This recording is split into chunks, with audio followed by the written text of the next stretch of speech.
Sa mga nagtatanong pala kung paano daw i-connect yung ating Kaitas KY4 dito sa isang integrated amplifier. So ito po, ituturo ko po sa inyo kung paano po ito i-connect. Sa mixer na ito, gumamit sila ng dalawang main output. Left and right po yan. Pwede kayo ditong gumamit ng RCA at saka PL. Ito po yung kanyang main output. Karamihan kasi sa mga integrated amplifier gumagamit ng RCA. So kung gusto po niyo gamitin yung kanyang PL sa main output, gagamit kayo dito ng PL to RCA na pares.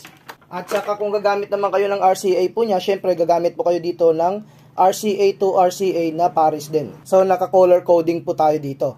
Sa likod ng mga amplifier po ninyo, hanapin palagi ninyo yung input. So dito sa active speaker na ito, yung kanyang line input is isa lamang, so left and right. Pero kung sa mga normal na mga amplifier na integrated, may makikita po kayo dyan na line in or audio input. So may mga makikita rin kayo dyan na audio out. So wag na wag po kayo magsaksak sa audio out. Dapat audio in. So mag first step po tayo dito sa ating mixer. So saksak lang po tayo dito. Kung gagamit kayo ng RCA, ito po siya, no? Kung gagamit naman kayo ng PL, ito naman po siya. So yung ganitong klaseng connection natin sa mixer natin, pwede na kayo dito mag-connect ng dalawang amplifier. Yung last step naman natin dito, i-connect na natin dito yung RCA. So ito yung PL kanina at ito naman ang RCA. So depende po sa inyo.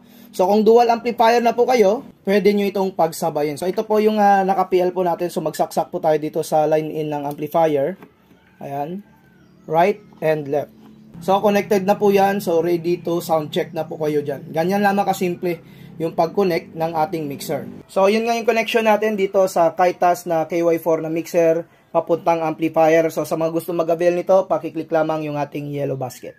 Sa mga nagtatanong pala kung paano daw i-connect yung ating Kaitas KY4 dito sa isang integrated amplifier. So ito po, ituturo ko po sa inyo kung paano po ito i-connect. Sa mixer na ito, gumamit sila ng dalawang main output. Left and right po yan. Pwede kayo ditong gumamit ng RCA at saka PL. Ito po yung kanyang main output.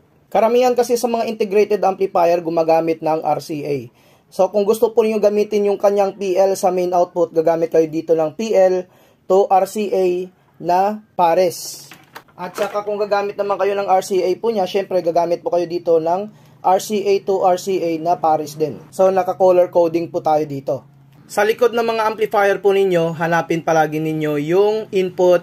So dito sa active speaker na ito, yung kanyang line input is isa lamang, so left and right. Pero kung sa mga normal na mga amplifier na integrated, may makikita po kayo dyan na line in or audio input. So may mga makikita rin kayo dyan na audio out. So wag na wag po kayo magsaksak sa audio out. Dapat audio in. So mag first step po tayo